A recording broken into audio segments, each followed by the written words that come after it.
Good morning, everybody. Good morning, all West Ham fans. Good morning, West Ham. Hope you're safe and well. Hope you're good morning. Saturday morning, obviously, playing Leverkusen later on. See what happens, going to be there. Loads of stuff as always. Loads of rumours, loads of news. And bringing to you your Saturday daily show, your Saturday morning daily show. 3 stories to get your taste buds moving a little bit and get your fingers ready for your comments as well. I said, if new Andy, give it a like, give it a comment, give it a share, give it a subscribe. Loads of stuff yesterday, sort of fallout from the gala dinner, which was quite interesting. So check that out, including actually us talking to Tim Steidten exclusively. I actually, not an ITK, not Jacob Steinberg, we actually heard from Tim Steidten to Anton face to face, and you'll find out. Go back and listen to what he said. So let's, and the first one is actually around Steindten, I think, really, and it was a news. It was story that was broken by the Athletic yesterday. Basically, the West Ham's. I think it painted quite an interesting picture of how maybe not how desperate, but the lengths we're going to find players in terms of the transfer window. The article basically said that West Ham's increasingly desperate search for new signings has led us to advertise for 7 squad positions on the website Transfer Room. So it's almost like Craigslist or Vinted or Spare Room, but for players. Now, apparently, West Ham are the only Premier League side we're not the only side to have not made a senior signing so far, but Tim's promised us some by the end of the weekend. And it's emerged that we've advertised for several players on Transfer Room, which is basically an online marketplace where 650 clubs from across the world can buy, sell, and advertise players. A bit like eBay, but you ask them. Can't believe this. I can't believe we're saying these things now. But eBay. Anyway, so regardless of that, apparently we've put positions for a left back, a centre back, defensive midfielder, a central midfielder, striker, winger, and a number 10. The posts say that West Ham's budget for each position is around £20 million, but makes clear they are also exploring the loan market. Now, Transfer Room, for anyone who doesn't know, is widely used throughout football industry as a way for clubs to highlight positions in which they're looking to recruit. But it is very rare for a Premier League club to advertise on it.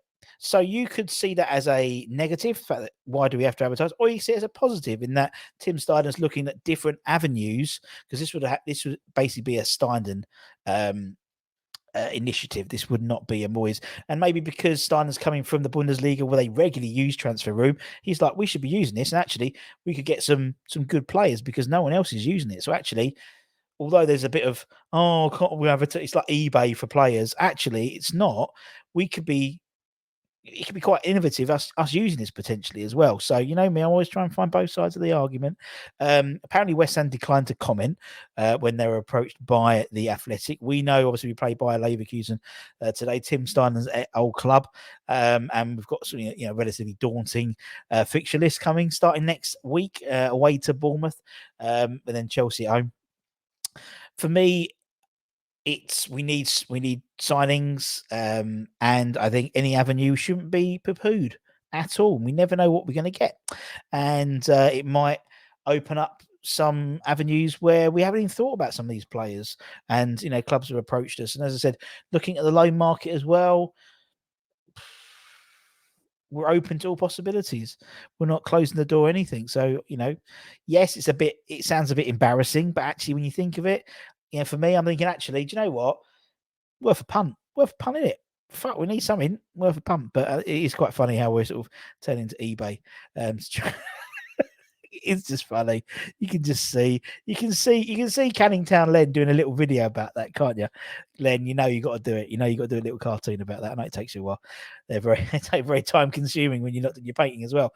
Now, a player that we've been linked with and has sort of come up with a little bit more substance, maybe, He's the FC Michelak midfielder, Emilio Martinez, not the Aston Villa goalkeeper, but the midfielder. A report from Danish publication Tips Bladet, great name, has shared that West Ham are among the clubs interested in the 23-year-old midfielder. Apparently, we want to sign the Uruguayan international to solve our midfield crisis. He's not the finished product, far be it, but he has bags of potential and appears to be ready to make the move to a big league this summer. The report suggests that he could be available for around £8.6 million. Everton were previously interested, while Luton Town were also keeping a keen eye on him. The article does name Tim Steindl as someone specifically looking for Rice's replacement with Martinez in mind. However, the Danish side don't want to sell him, as is a key part to their sort of domestic and European campaign this season coming.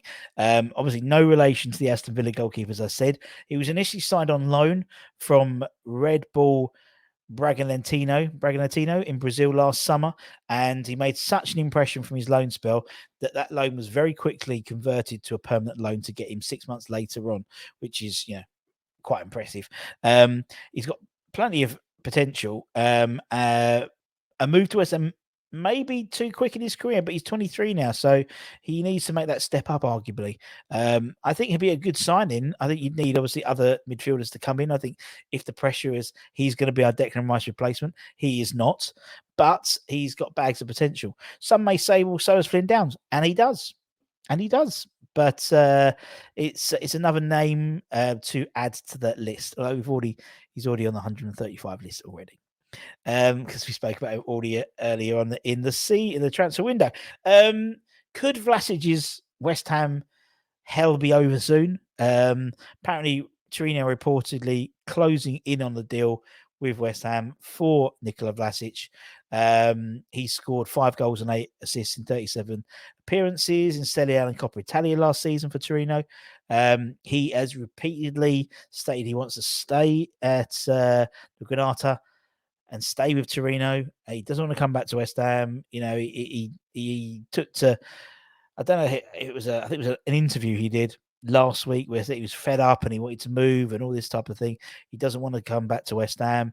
West Ham, they've offered him good money in terms of Torino, and West Ham have turned it down, but no, Torino haven't paid what was originally agreed.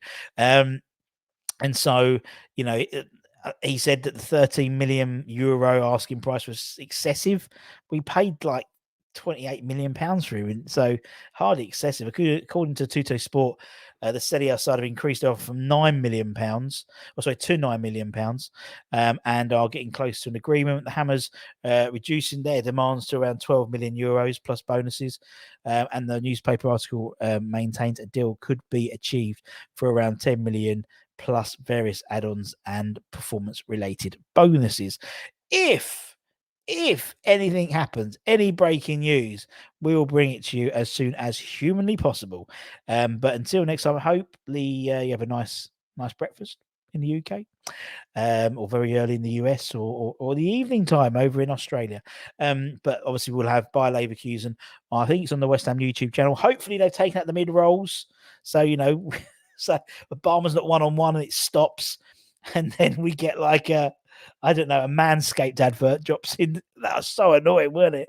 The other day for the Stad Ren, only on the pitch, but obviously the YouTube ads. Hopefully they've got that sorted this time, or you can do it via the app. I don't think that'll have the ads.